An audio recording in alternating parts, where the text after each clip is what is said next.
But to any doubters or haters or just people that just feel like you're over your head, you're in over your head, or you just have no business doing what you're doing. Hmm.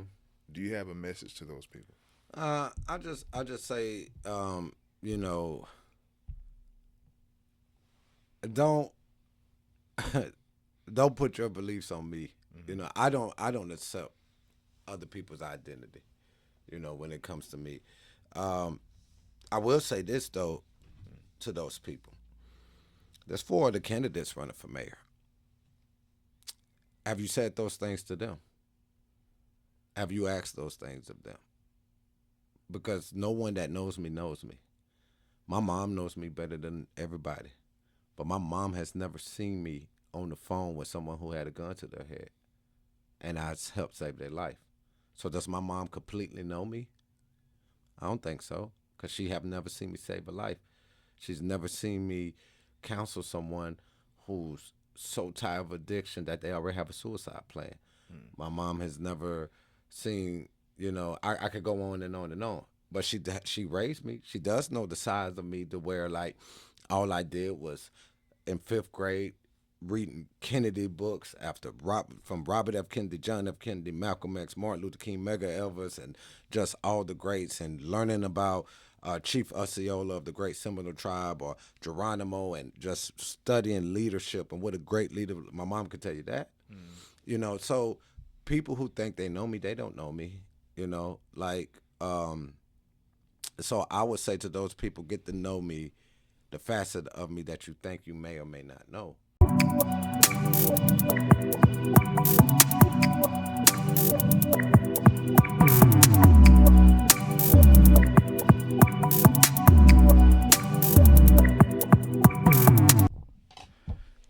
Check, check, check. The places of the time is now. You are tuned into the lunch table. You got your boy Savo in the building, and I am blessed. I am honored. I have a special guest with me as well, returning. But I believe this sit down is gonna be special and different from the other. May you please introduce yourself for the people, bro? How y'all doing? My name is Jermaine J. Williams. I'm a candidate for Pensacola mayor, and I'm on one of the hottest podcasts on the Gulf Coast in the nation, the Lunch Table. Yes, sir. Yes, sir. I appreciate that. I For sure. appreciate that. We're gonna hop straight into it. Hmm. Why run for mayor instead of city council or county commission? Well, I know as well you're well aware, but Mm. just my years of organizing, being an advocate, being a mental health professional, a mental health advocate, I've been going down to the city for the last 15 years on both of those issues, Mm. fighting, begging, pleading, threatening, you know, No, for sure. and rallying the community to be down there. And every time we rally and we do everything right, we go in, we vote, whether our candidate gets in or not. We go make noise and we lose. And for a while, the more you start to ask people to come out, they're like, "I'm tired," and I can't say nothing to that. I feel them. I've been going against the city for the last 15 years. I've only had two victories, and they both came last year Hmm. in my 15th, 14th year. So I'm tired. I don't have the energy to keep going and begging. And Haley, DeAndre, Jonathan Green, all of those individuals, there are more, but those three specifically that sticks out to me gave me the example of why go beg when you could take jobs. I'm not a career politician because if I was, I'd start at the bottom and work my way up like I've done in everything, whether it's filmmaking or music or mental health, But this is not a career for me. This is a pivotal moment where we're thinking about Baptist Hospital, we're thinking about the unhoused community, the displacement, the growth of this city. We're thinking about the opioid epidemic, where we have been number one in opioid deaths over the last 5 years in Florida per capita. We've already lost a generational talent this year, what some speculate that might be the case. So we don't need to lose nobody else, no matter what color you are, no matter who you love. We don't need, the city doesn't even have a line item for that. So, right now it's a pivotal time in our country, in our state, in our city. And right now, we need leadership of the people who cares the most. The last three administrations did not do the best job for the things that I'm running on. So I'm not going to go to city council where I be back in a somewhat of an advocate state. I have to beg and plead with council members, and then, you know, go back and forth with the mayor. Nah, just I can go just try to take somebody's job and see the city ran by a man of the people, a citizen that is, of the people, and give the city back to the people. Yes, sir. Yes, sir. I appreciate that. Like how you scoot to the right, just an inch. Oh, my bad. Yeah, That's yeah. good. Here we go. All right, but you said something very, very profound, and I want to emphasize for a second. You've been a part of this, or you've been affiliated, or whether you've been endorsing someone else, campaigning for someone else, or been a part of it directly yourself. You've seen majority fails, but yet I see you run today with the courage as if you've never seen an L in your life. Like what? Why hasn't that cycle discouraged you? You've seen so many times that it hasn't worked. It hasn't worked. It hasn't worked.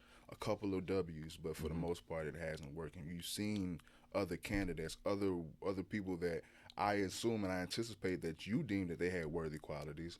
You've seen the cycle. I don't assume that the opposition has changed much. So why haven't you been discouraged? Noticing that essentially we may be going up against the same cycle. Yeah, I think my story is well documented where I've overcome a 14-year substance misuse, to navigating that to 10 years sobriety, and you don't do that without keeping hope in the forefront. Now that don't mean there's going to be, there's no challenges. There won't be nights where you doubt yourself. And it's the same thing as a mental health professional. I tell my clients, like, today you can have a good day or the sky. If you're having a good day, it doesn't mean you're healed from everything. If you're having a bad day, it doesn't mean the sky is falling. And neither one of those things have nothing to do with tomorrow. So the good Lord above give you another day to fight, not to reflect on yesterday. Right. So every day is a restart. It's a restart. And I think that most people, no matter what it is, I mean, if you're running for mayor, you're trying to make change in your community, or you're just trying to set a better life for your family, or wherever the case is, if you take advantage and be a good steward over time, be responsible of your thoughts, and make sure yesterday doesn't bleed over to tomorrow, no matter if yesterday was a great day or a bad day, it has nothing to do with today or tomorrow. You wake up every day ready to go as if there was no wins or losses. And that's just the way I was built. I was wired. The hard times taught me that. The good times taught me that. So, you can't get discouraged, especially when you look around at City Hall and at a city council meeting, and you're damn near one of the only ones that are representing the people back in 2010, back in 2012, 16. And you look around and you're like, dang, they are making changes and laws and our people ain't even here. You got to block all that out your mind and go fight like there's no tomorrow, because it may not be. But essentially, if you take up that position, wouldn't you need those same people? What do you mean? The same people that don't show up, that aren't showing up, that needs to show up, that basically that are giving the opposition the optics that not necessarily there's chinks in that armor, but they're just not as equipped. They don't have the ammo, or they just don't have the manpower to just keep it in plain words. Yeah, I think if the right candidate gets in office, that alone just installs hope. Right. And then when you have someone who you trust that's been showing up, that just sparks a new belief in the people. And because I'm going to need the people when I get in, because I'm going to need the people to tell me what they want. I won't be making no decisions. Now, I'll tell you this, nobody knows everything about city government. I can study that $340+ million budget back and forth like I have, and still won't know every single thing. That's why you surround yourself with the right people and rely on them. But the most important people outside that inner circle of administration is the people itself. I don't live on scenic heights. I don't know what they're faced against. I cannot make decisions on their day to day lives without asking them, "What's your day to day life like?" So all the people are going to have to show up to make the city better because they are the ones that built it and made it great, and they have a vision for it that's probably better than mine. And it's about listening, and I think that's one of the things that I make any politician, which I'm not one, but any person that serves the public better is do more listening than talking. And but yeah, you're definitely gonna need the people, and I think that a huge victory, a huge upset with me, it'll be an upset to everybody except me because I believe I can win. Um, the having the right person in office, my whole life here, and I don't know about you, I don't want to speak No, for for you, sure, for but sure. my whole life here, I don't know what it's like to have someone govern this city as the highest seat in the city with a heart for the people. Never seen it. Never seen it. So I think it will absolutely give the spark to the city really needs and the belief for change that it can happen. For sure, for sure. I do want to touch on it briefly, but more so more so as a segue to Hmm. something grander, which is just the qualifications. Now, Hmm. you are open to your past, what you overcame. Hmm. Now, in something like a campaign or anything like this, where there's a contest, a competition, Hmm. the opposition pretty much doesn't have any line.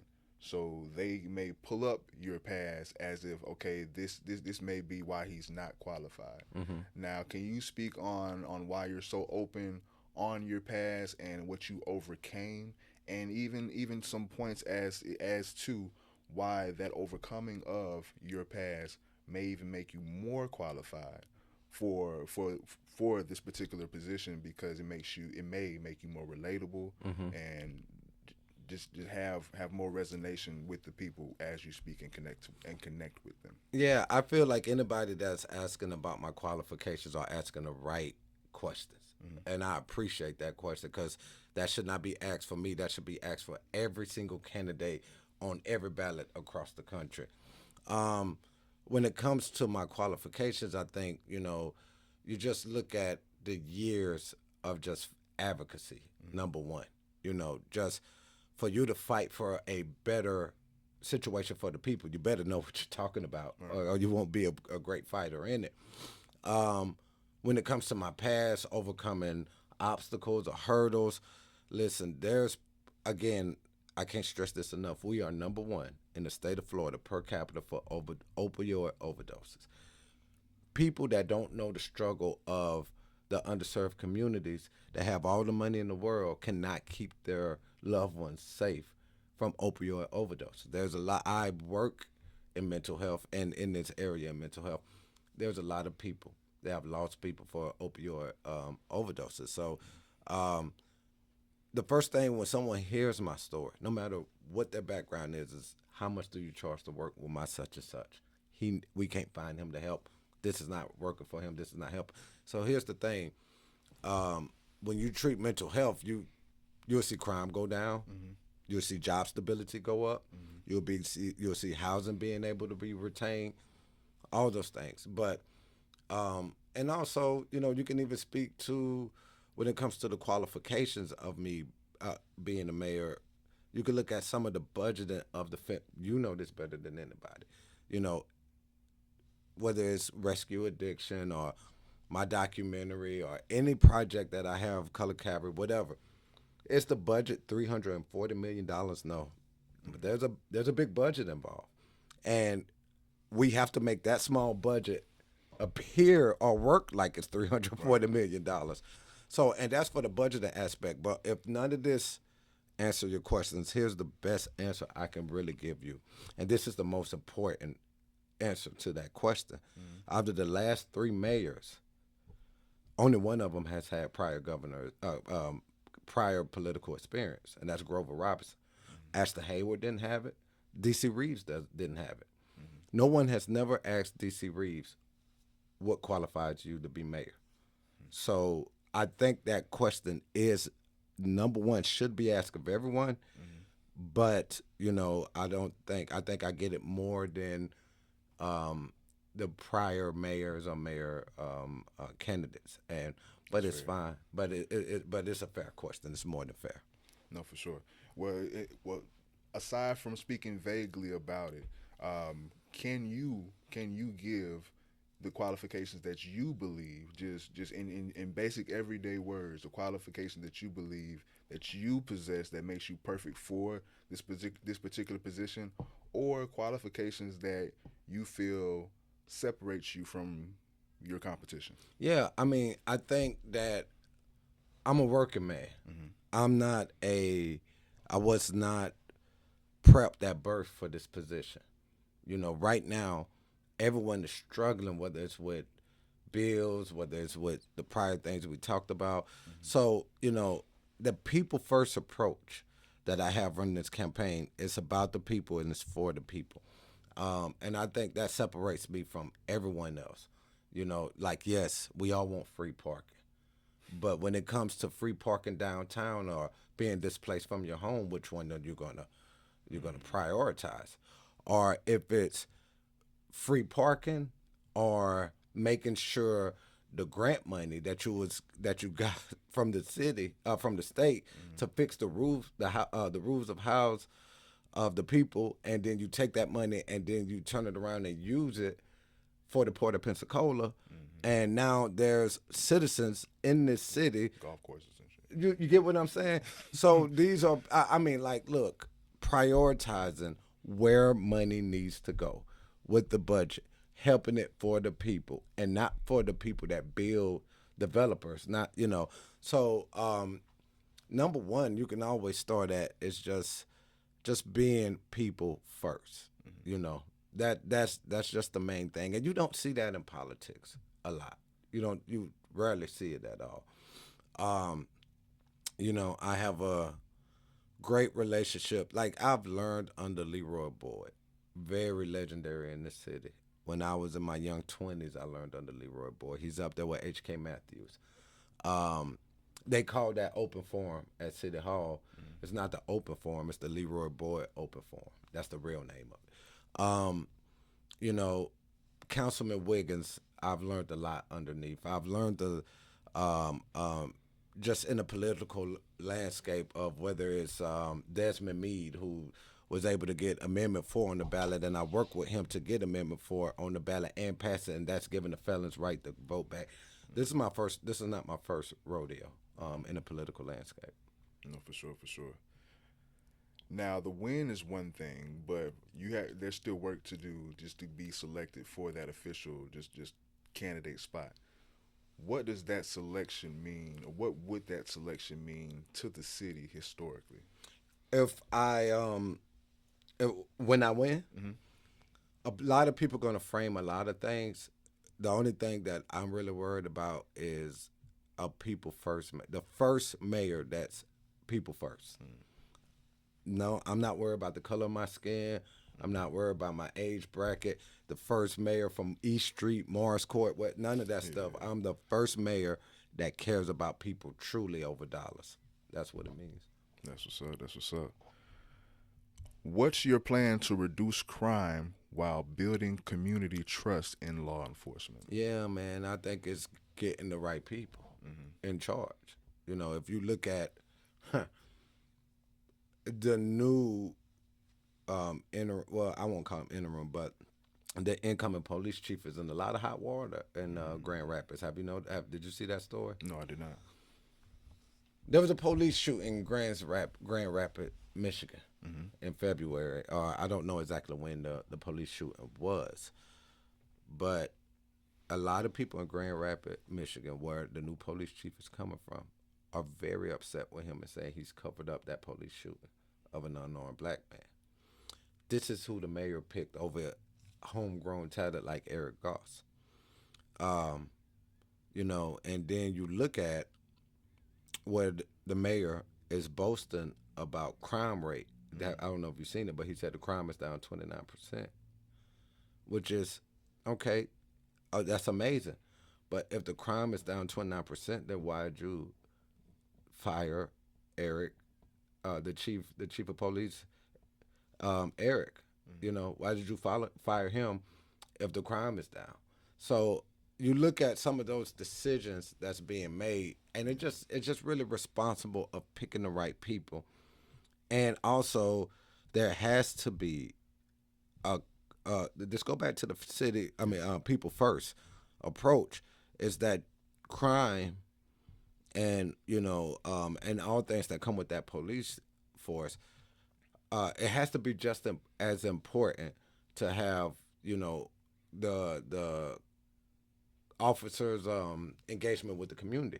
Like right now, if there's an officer that has been heavily accused of misappropriation with the citizens and the people that pay them that to serve, um, there should be some kind of accountability for that officer. So I think the Great mayor's, segue. yeah, the city hall has to be in there and making sure the police are doing their job, number one, and making sure they understand they're there to serve the people and it's not the other way around. Um, I want all complaints to come through the mayor's office. All complaints of because the buck starts and ends with me. If the Pensacola Police Department fails, that's on my doorstep. If there is another situation where we had countless here of unarmed shootings and with spark protests and all those things, um, I want to hear about it first. I want to get on top of it first because when there's smoke, there's fire. I want to look at the prior engagement with citizens with that officer. It should have been caught beforehand. So that's what basically what I'm trying to say is when we have to keep a track record and look into every single instance of when a officer is being alleged of some misconduct. I want that to come directly to the mayor's office. Now you you kind of knocked out two more questions that I had stored for that particular subject. Basically, it's off of accountability, but more than accountability, it's balance. Well, the picture that I want to build, of course, like I said, I'm not speaking for you or me, but just for people that we may represent, may have represented, or just still may resonate with. For the most part, we don't trust the police for vast actions. Not all of them, but for vast of their actions. You know what I'm saying? And what I want to ask you, being that you're still of the people, that's a part of your campaign. I want to speak about balance. Do you think there is a balance? But like I said, you did kind of cover it on how you plan on taking office and plan on taking the actual role, but just doubling down or just to emphasize the question, do you think there's a balance, or how would you balance the accountability and the support for the police? Because for the most part, you would have to still work with the police. So there would still need to be a balance of accountability yet support. But I would think, for what I heard, you kind of answered it. If you wanted to double down and give more context, you can. But I like the response with having it all come through you first. Yeah, absolutely. I think it should all go to me. Listen, I think that's something everyone is concerned about on both sides. People that back the blue, that people that have mistrust with the blue, and that is something that both sides are passionate about, and that's why I think the people first approach is the best way to even deal with those instances. Like I said, having all misconduct go through. So that way we could get rid of those bad apples and we could start building the trust back with any mistrust there is in the community because all police officers are not bad, just like all criminals do not look a certain way.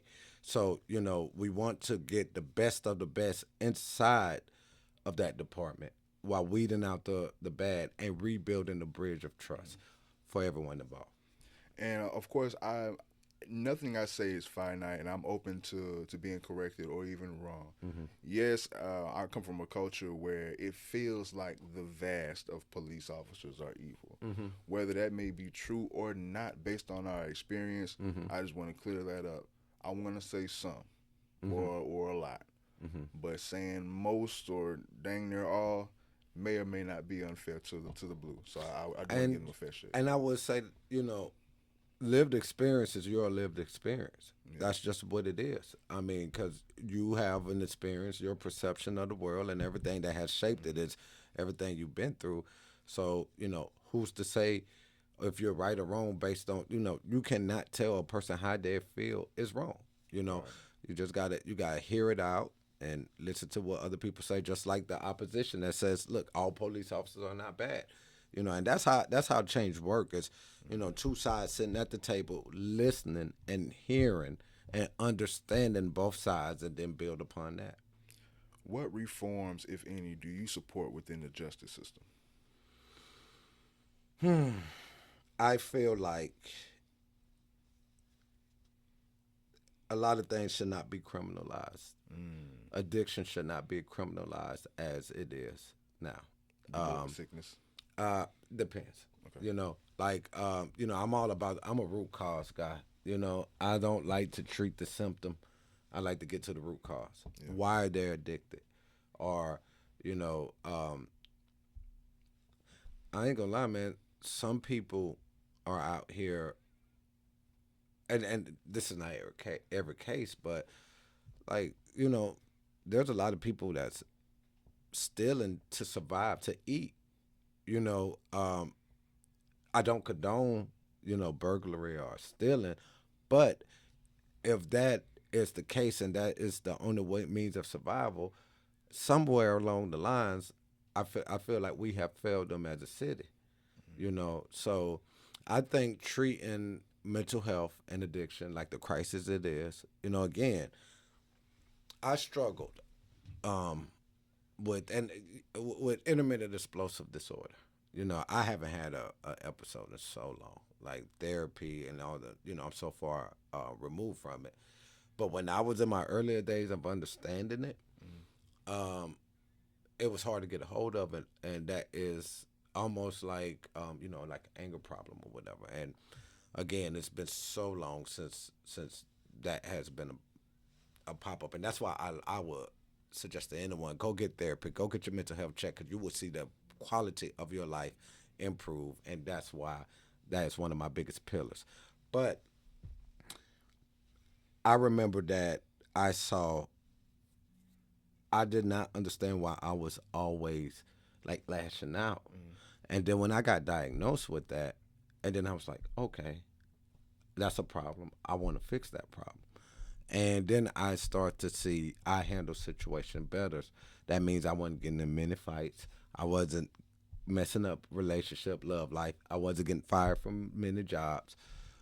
So when my mental health was treated, I start to be able to keep a girlfriend better. My de-escalation when I had a problem at a party, or somebody stepped on my shoe, I just didn't I was able to talk it out. And that's what I mean. When someone is arrested on certain things, let's get to the root cause of that. Because if we could treat the root cause, we save money in the judicial system. We find ways to stabilize our job, because now you're giving someone a footing on Reddit where they can better their quality of life and keep it steady. So I feel like mental health evaluation should come with all things. Those certain arrests, to see if we could turn around. It's rehabilitation. You know, that's what the Supposed system to was be. supposedly meant Yeah. for. So let's rehabilitate. I mean, like, listen, my background back then, nobody would have ever thought that I would get 10 years sober. Named this year by one of the biggest nonprofit organizations in the federal government. I was named by them as their mental health worker of the year. I have saved more people than I can count of suicide. I've That's big. more people than I can count of addiction, and help turn their lives around. All because somebody at some point in my life said, "Let's treat the root cause." I see firsthand what happens when you treat the root cause. You have a mayor candidate sitting in front of you. Not all those things I mentioned. Imagine what we could do to all those countless of people. That's what's up. That's what's up. Going back to something that you said a few seconds ago led to a huge segue when it comes to just what we call now displacement. Hmm.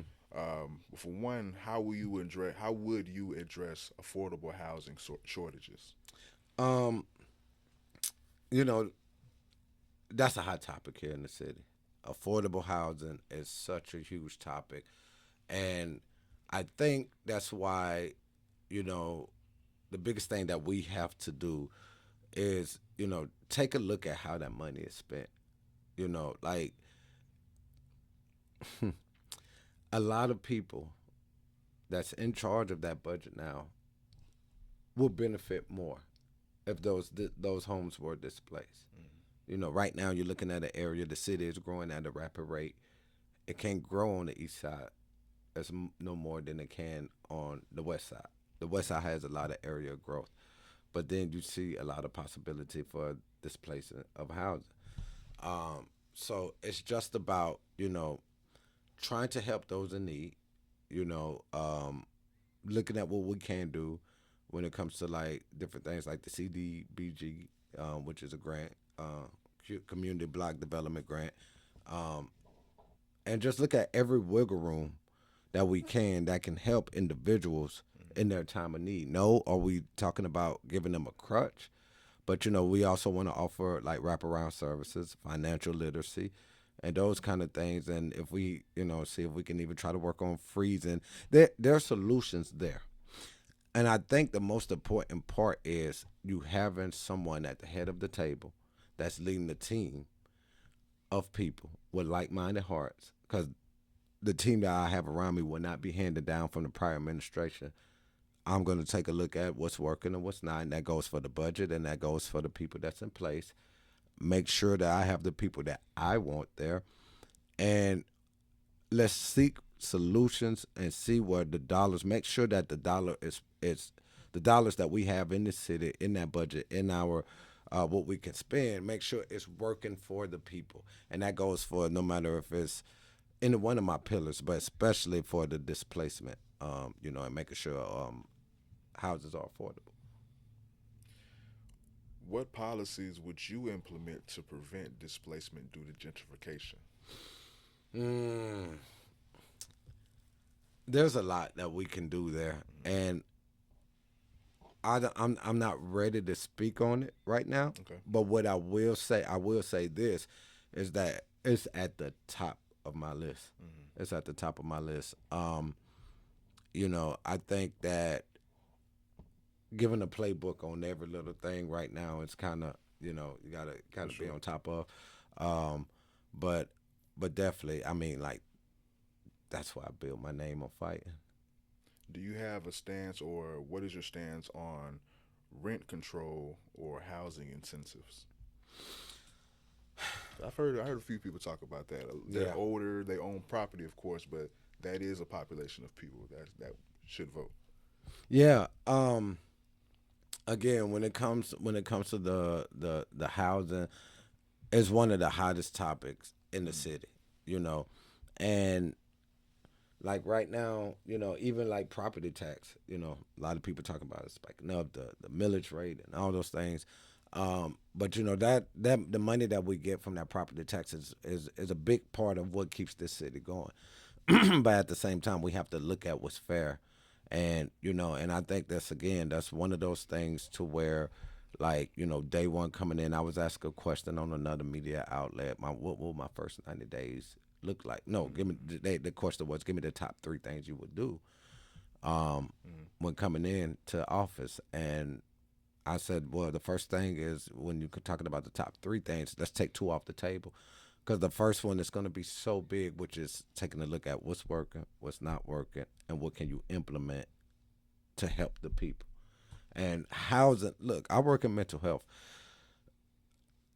A lot of things that I struggle, my biggest weakness when it comes to helping my clients is housing.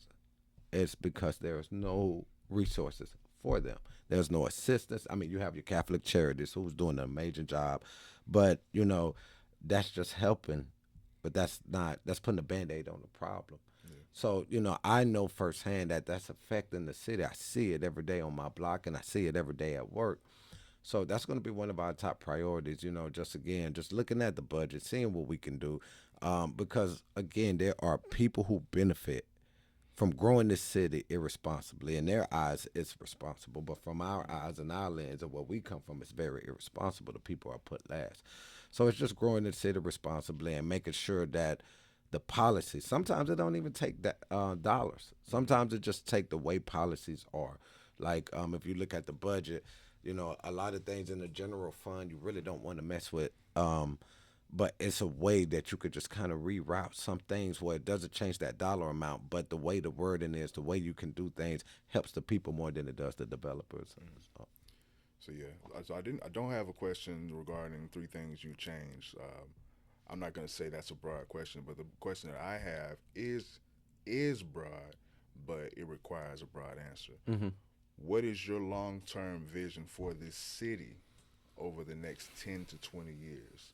Not necessarily just your campaign, but what your campaign can affect and your vision for the city over the next 10 to 20 years. So we speaking about hmm another generation here. hmm Um, the next 10 to 20 years, first, I would like to say is making sure people like my son, or I don't know if you have children, but your nieces, your nephews, are still here. They didn't look around and say, "This city don't support me. Let me go to Atlanta," like everybody else do. Keep them here to help build our city. They're smart. They know things about the city inside out. They could contribute to the growth of this city. So I don't want the lack of working, the lack of jobs, the lack of fill in the blank, have them pick up and leave. So I want them to be around and their children to be around in 10, 20 years. I also like, here's the thing. Everything that the current administration is doing, I'm not going to say everything is not working. Mm-hmm. You know, I like the way the city is growing. I just think the people, it's at the expense of the people. The Hard Rock Cafe downtown, some of the plans that's going on with the Pensacola Bay Center, the Port of Pensacola, the airport, those kind of things. I mean, because look, we all would love the fact that we could just jump on and take a direct flight to New York. Like, that's dope. So we want to add all those kind of things. We want one that we hear, and I know you hear a lot of, is born in Pensacola. So we want more things to do, but we want the citizens that's been here that from generations to be here to enjoy it. It shouldn't be at the expense of them. Perfect segue. So that's my number one vision for the city. Perfect segue. Literally, the next question is because for one, growth is a thing. hmm People want to grow. Of course, it's born in Pensacola. And of course, I feel like when people do like a real micro scale of the city, you'll find things to do. But in that same breath, we've all for the ones that have broke city limits, there are far more things to do in bigger places. hmm But let's say growth is a thing. But you spoke on something huge. How would you attract businesses while also supporting local entrepreneurs? Yeah. Um, you know, I think that's where you also have to look. The relationship between City Hall and entrepreneurs are not great. Mm, Um, you know, that's just knowing what do you have at your disposal. If you're out of touch with people, how can you serve them? If you're not out there speaking to the entrepreneurs, having them quarterly and sit down with them, you know, um, they're going to be the best ways to tell you to link you on. If we can have this here, this would enhance my building and those kind of things. Like I said, I think what the mayor has done with the expanding of the Port of Pensacola and bringing those jobs down here, I think that's a great thing. mm, But again, the way he went about it was totally not great. But you know, teaming up with the universities, the state colleges to partner up with jobs. I like to follow that specific model. I think that is a model that's working not just here but across the country, and attracting those jobs that are looking to hire our own people, our own citizens, and having a pipeline, not just hiring certain people and cutting it off. Teaming up with the University of West Florida, teaming up with Georgetown or West Florida, the high schools, to have a pipeline in this specific industry that we're bringing here, so it could be a long-term job system and not for two generations. So we just have to look at what we can do here in this industry. Just be aggressive about it, be responsible about it. And again, you're gonna hear me say it a lot, all the way to August and beyond. Have the people in mind when you're doing it, for and not sure. just the people that's in front of us right now, the people that haven't been born yet, but making sure that we are doing the responsible things to make sure that when they do hit this earth, when they do hit this city, and they grow up here kindergarten all the way to graduation, to where they have a pipeline if they choose to stay here and make good money. Facts. I'm not sure if this is on the agenda, but this is a great question. I don't know if you thought on it Hmm. or planned on it or not. But do you have any plans, or what would be your plan to increase wages and job opportunities in underserved neighborhoods? Yeah, I just think that when you see everything handled in those underserved neighborhoods responsibly, you'll be able to see, dollar amounts go up.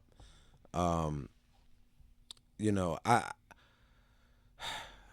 I just think, especially with like even with city employment, you know, we just gotta start recruiting better within the scope that we can do in our own.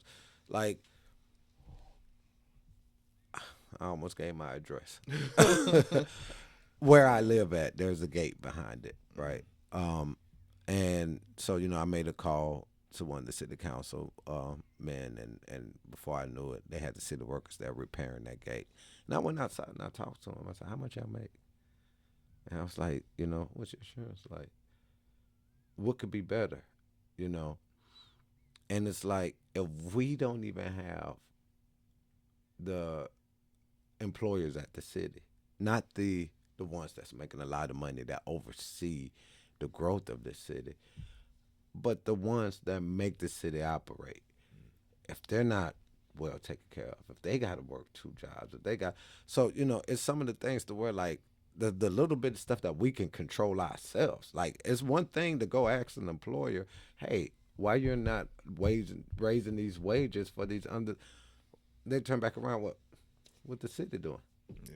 you know so I think we have to set the example, and and also we got to build that pipeline too, for having the right people there. Like, there's a lot of things that hold people back from getting jobs. Yeah. Second chances are not second chances, or they're a second chance for some and not all. So we have to look at those kind of things, and I feel like you got to start with the city first, and you got to set an example. So you got to clean your house within first before you start going out telling everybody else what they should be doing. No, for sure, for sure. And speaking on economic growth, and you touched on something once again very important, having that wealth and those opportunities for long term residents and everything. But how will you ensure economic growth? How will you ensure that economic growth benefits those long term residents and not just new investors? Yeah. Um.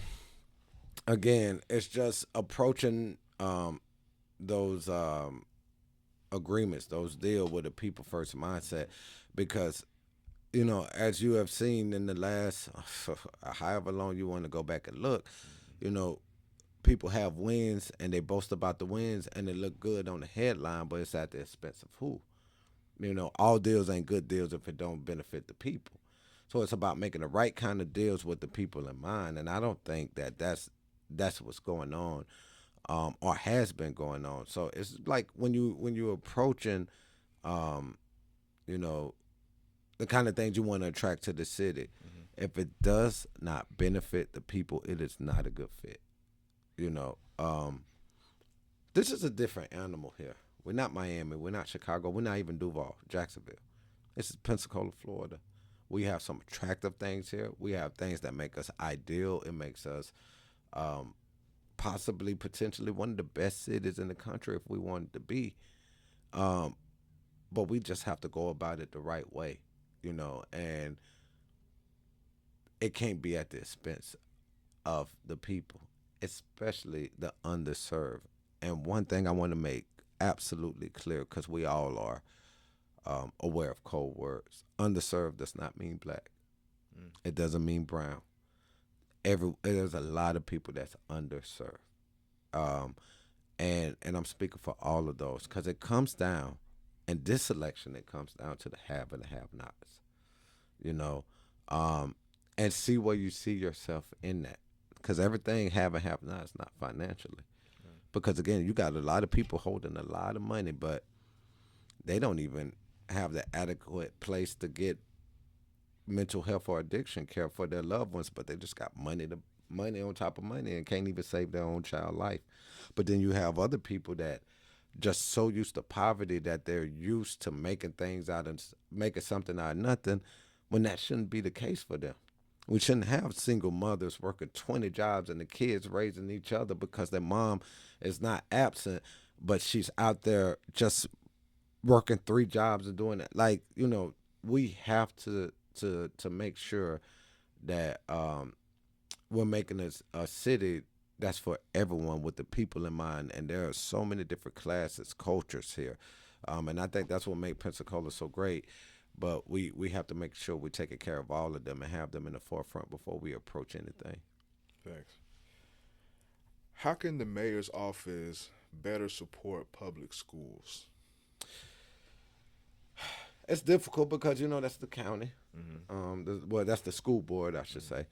Um, but I was asked this question at the Martin Luther King parade: "What can you do for schools?" I was like, "Not a lot, but what I can do, I can use my face, my voice, which I am no stranger to, Right. to putting the public pressure on other entities I don't have any control over. Will it create some people, some enemies, or whatever? Yeah, but if it's for the people, well, what's the problem? You know? Yeah, we mentioned those underserved communities. Of course, that shout out to the school board. Please do better. But going back to on a broader scale, we spoke about underserved communities. But do I want to go there? Do I want to go there? Okay, well, it can be an add on to what we've already talked about. But how will you ensure marginalized communities have a voice in city decisions? City decisions. 'Cause Oh, we for see what sure. happened in the Baptist. Yeah. Yeah. I mean, well, number one, Baptist was mishandled. Hmm. Baptist is its own beast. Okay. And that's the problem, because everybody's like probably think about it. If you made it this far in the interview, like, man, if I hear people first one more time, but that's the thing, people first. If people was put first, we wouldn't be in that position with Baptists. Right. And let's just remove people first. Let's just say be proactive and not reactive, because and they're interchangeable. Because right now you see this administration is being reactive now because they did not come and work with the community about Baptists. So now they're being reactive. Okay, you guys don't want this, then let's do this. If you don't want that, okay, let's do that. All of this could have been avoided if you just came to where the people who's making these decisions don't even live there in that area. Right. And like, so you're over there, you're down in the 10 yard, not the old 10 yard, the new 10 yard. You're down in the new 10 yard East Hill, and you go to City Hall, and you're making these decisions, and you're driving back to your comfortable living on individual and somewhere you don't even live at. You didn't even ask the citizens of District 7, what do you think? And that's what people first is. That's being proactive. Hey, what do you guys think? And not just ask them to check a box. Listen and get the feedback and process that in your next decision. Man, I got so wrapped up in that. What was the question again? No, we were talking about marginalized Yes. communities. So, and that's another thing. I would want to do an advisory board on the budget, representative of every district in the city, to where, like, they get the proper training if they don't know what the budget is, or what the enterprise fund is, what the general fund does, what does, you know, coding and all those things. And like, we just same way with I one thing I can say about Grover, Mayor Robinson, at least he had a citizen advisory board over the police, you know. But I think those things should go broad above everything. There should be, and it shouldn't be like a number of representative for the size. I think it should be three from each, two from each. Those are specifics we can look at later. But there needs to be an advisory board over every facet. That's how you give people the voice. And then each one of those members should have their own members, own meetings within their own district. And some people could look at and say, well, what do you need city? That's what city council does. Uh, there's a mistrust when it comes to government and the people. And when someone is directly advising and talking to the leaders. That's a whole different entity. That's the people and that's the government. And I want the people to know that they will have a voice at the table. And those are the measures that I'm open to. I don't want to make my word law, but those are some of the ideas that I have. Um, and these are some things. I'm trying to think of the name of this movie. Have you ever seen that movie with Taraji P. Henson? It's a true story out in North Carolina. I think it's called Perfect Enemies. Mm-mm. Okay. Well, never mind. I don't want to spend a lot of time on that. Check it out. I think you'll like it. It's on Netflix too. Okay. You'll Okay. like it. No, for sure. I was gonna make a perfect example out of that. I mean, some viewers may have. They may catch it. Well, they have. Nah, we're good. We're Okay. good. All right. Now, We're for good. sure. For sure. All right. So, of course, there's a lot of people that know you personally. A lot of people that you can see. Nah, I ain't gonna use some word. But a lot of people may just project their own insecurities or just what they fear onto the next person, to where they may be perceived as a doubter. You know what I'm saying? Not everyone may be a hater. Of course, you have haters, but some people just may doubt so heavy and so loud that it may just be perceived as hate. Um, but too any doubters or haters or just people that just feel like you're over your head. You're in over your head, or you just have no business doing what you're doing. Do you have a message to those people? I just say, you know, don't don't put your beliefs on me. I don't accept other people's identity. When it comes to me, um, I will say this though to those people. There's four of the candidates running for mayor. Have you said those things to them? Have you asked those things of them? Because no one that knows me knows me. My mom knows me better than everybody, but my mom has never seen me on the phone with someone who had a gun to their head, and I helped save their life. So does my mom completely know me? I don't think so, because she have never seen me save a life. She's never seen me counsel someone who's so tired of addiction that they already have a suicide plan.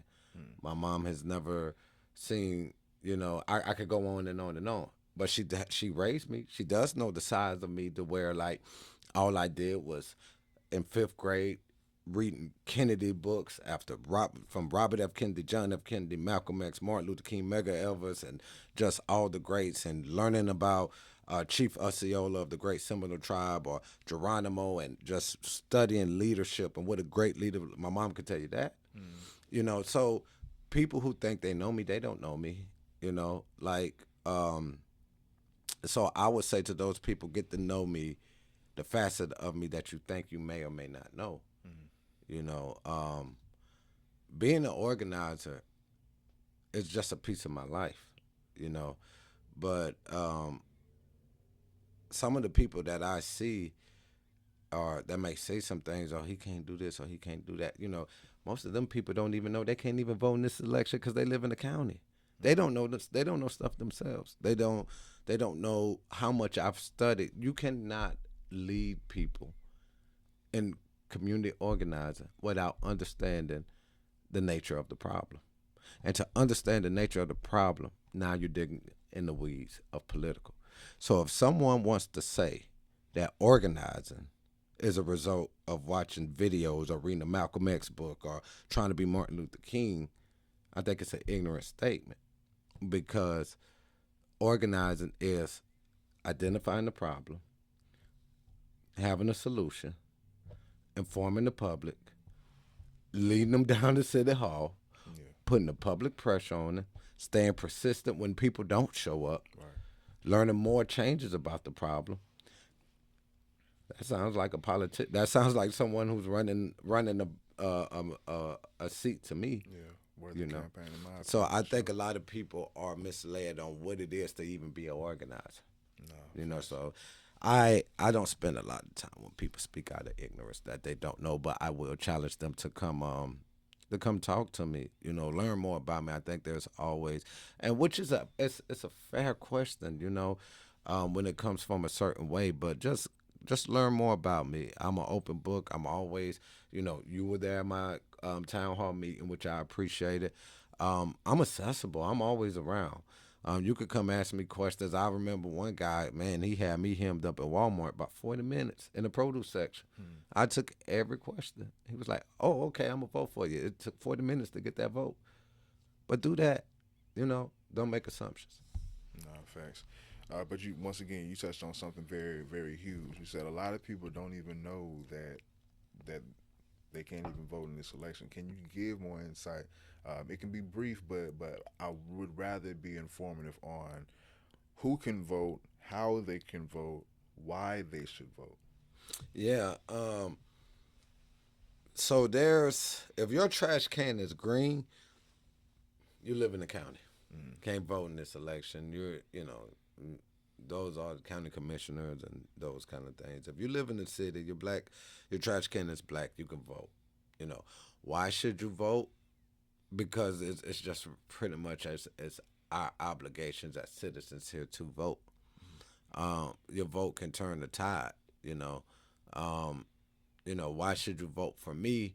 Because if you want relief, if you're tired of seeing your mom struggle, if you're tired of not feeling like you're not heard, if you're tired of a regime or an administration that seems corrupt, they probably are.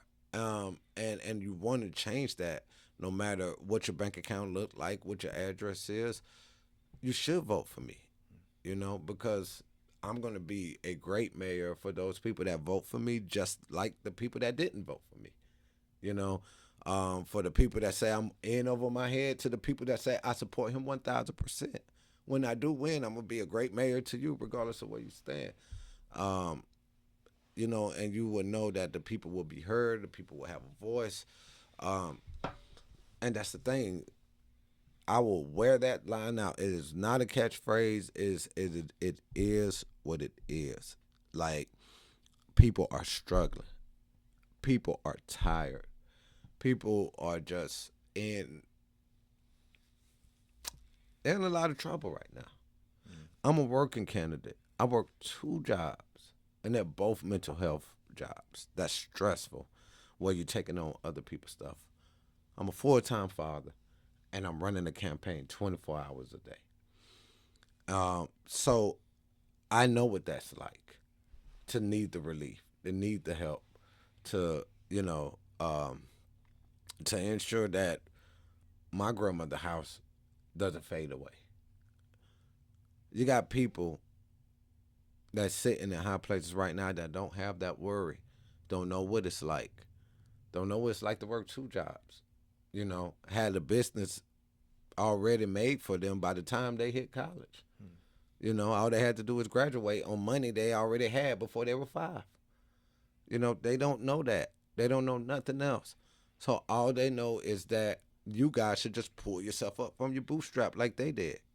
And their bootstrap was, "Hey, mama, can I have $2 million?" Right. So, you know, forget what you think. I'm prepared. I'm ready.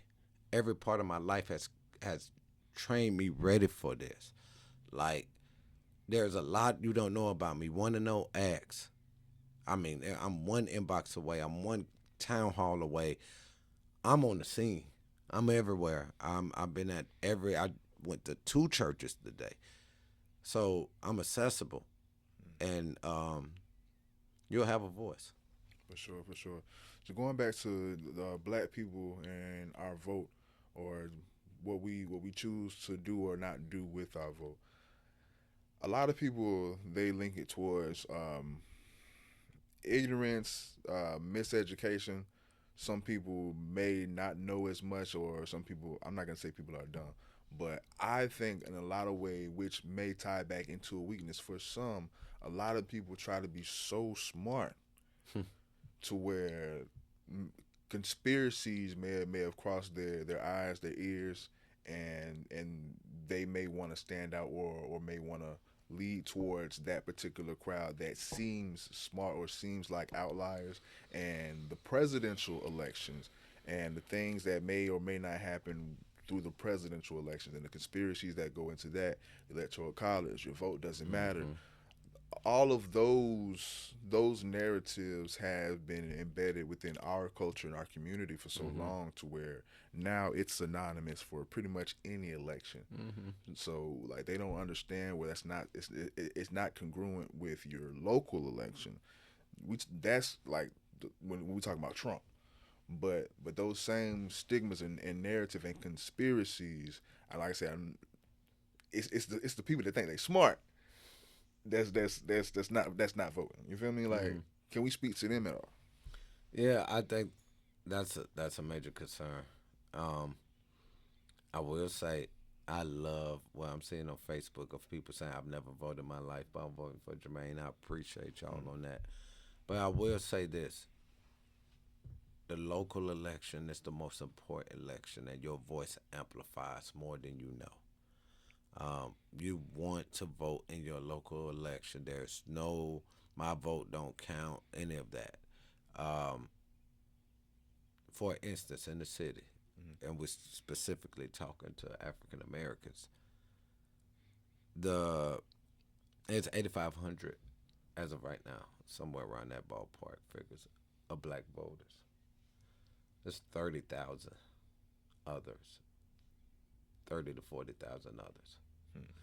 Not white, not this, not that, just others. You know, um, you better get up and vote because just because you say, well, It's around 20%.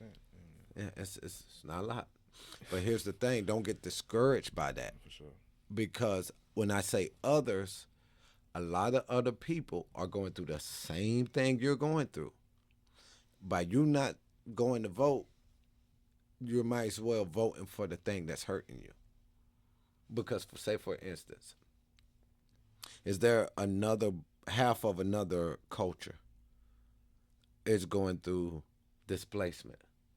That's going through the things that I'm running on that's on the ballot. They see themselves in, oh man, addiction and mental health is high on my priority list. And, I hate driving down here and seeing all the panhandling. We do need to have compassion for them instead of arresting the unhoused community. I do want my child to have a founder. And they identify what you do, and just half of them can go with that, with the 8,500.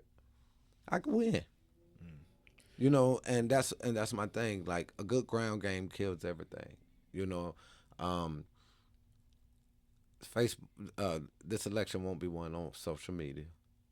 This election won't be won on TV or radio. It's talking to the people. Um, and if anyone thinks that the bulk of my election is ran on Facebook, you're wrong.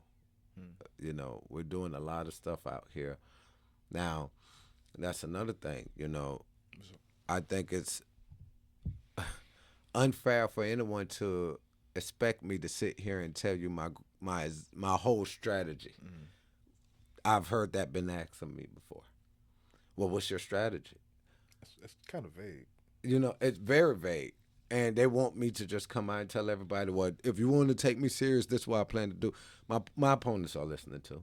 It's like asking a coach before the game, how you gonna win? How you gonna win? What do you plan to do? What's your go-to play on 4th and 2? Game on the I line. tell you. But people are using that as their benchmark, or if I'm in over my head or not. Yeah, no, for And sure. even if they ask me that, I feel it. But have you asked the other four? If you didn't ask the other four, why are you using that for a measuring stick of me? So, to me, that is more so for me not to really get involved with. Run my race.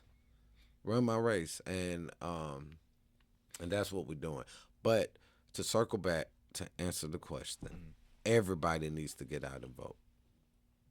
Everybody needs to get out and vote because it really matters in your local election. This is not, the electoral college, or, are you voting for a governor's race? Well, still vote for that. Definitely vote for that.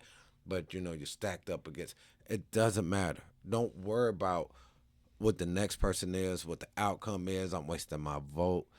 Vote for what you align yourself with. We've seen in the past. Mm. what it looks like to vote against your interests. Mm. How did that go for you?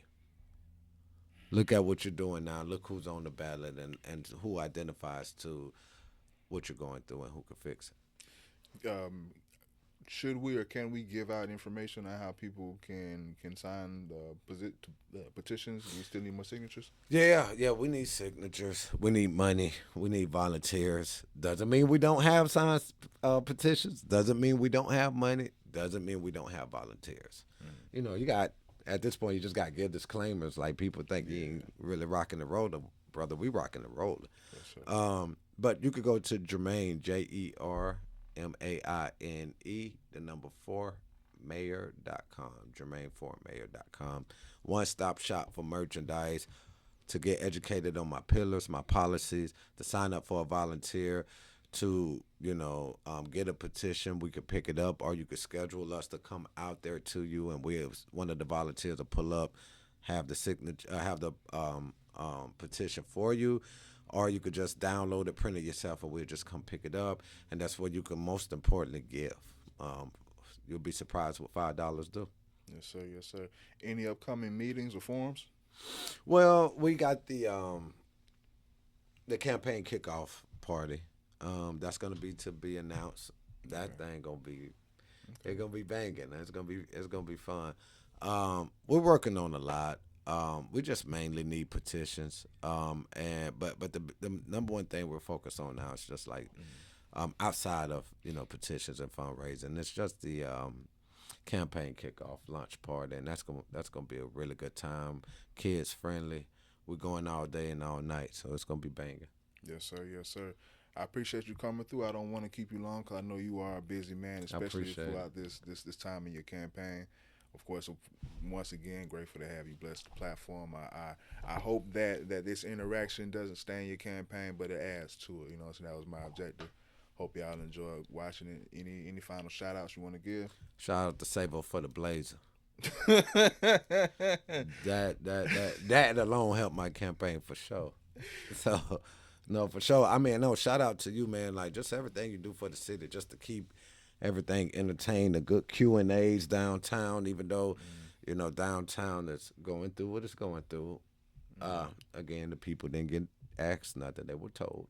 But anyhow, you're keeping it vibrant downtown, and you're giving us some great interviews. And when we get off, I gotta ask you about the Elimination Chamber last night. But keeping us updated with wrestling and just everything, like for real, man. Like you and I don't want to start naming different people because I miss somebody and they're gonna get upset. But the podcasters here are just so great because local news with local coverage, it's just not fair.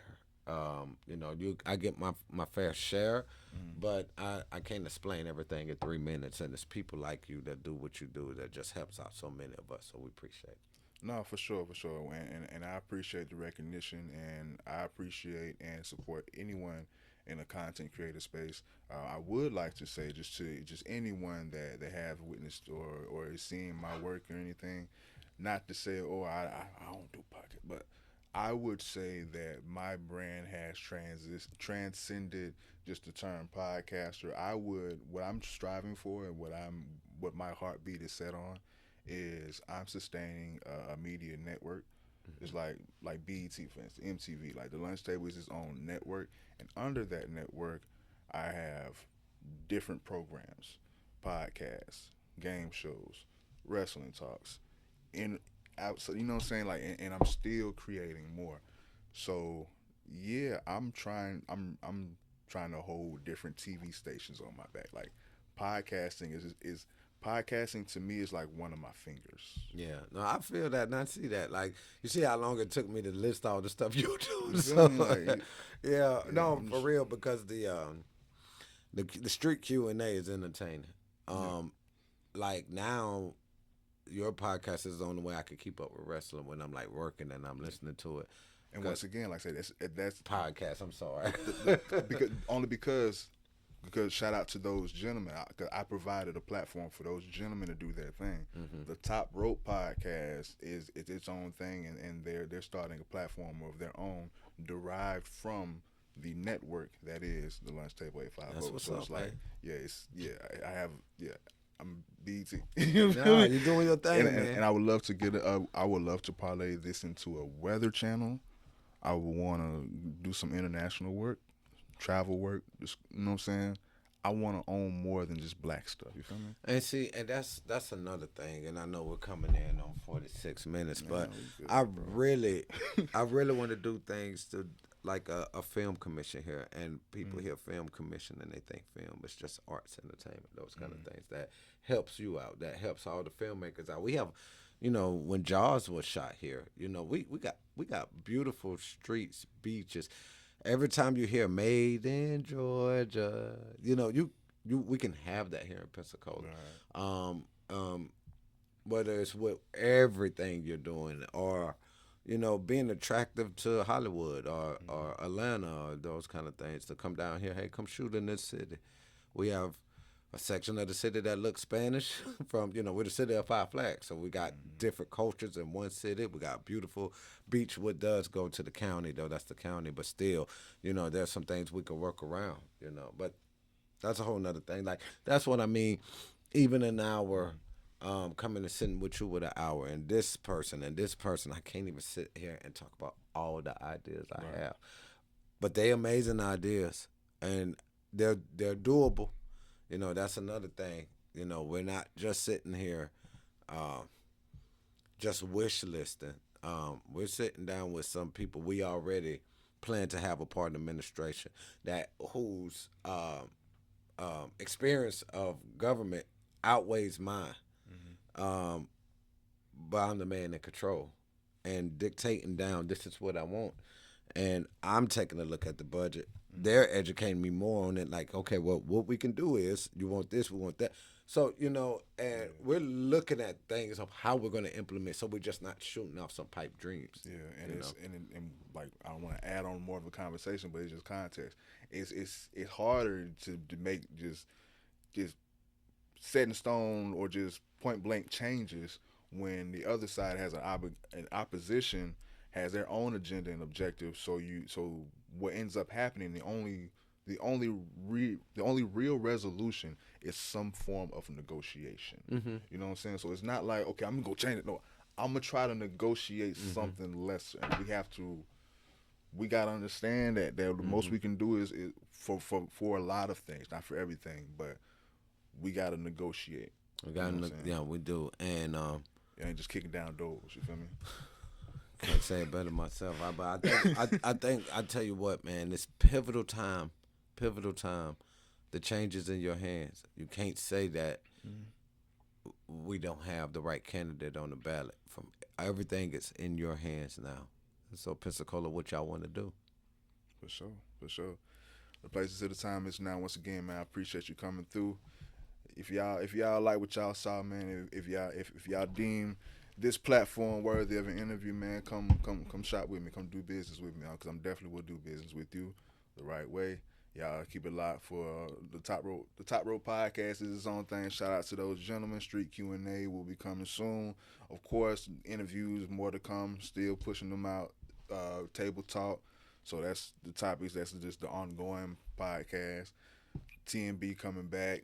Shoot as soon as it get warm outside, and a couple more still in stores. So yeah, this channel is growing. Places here. We out.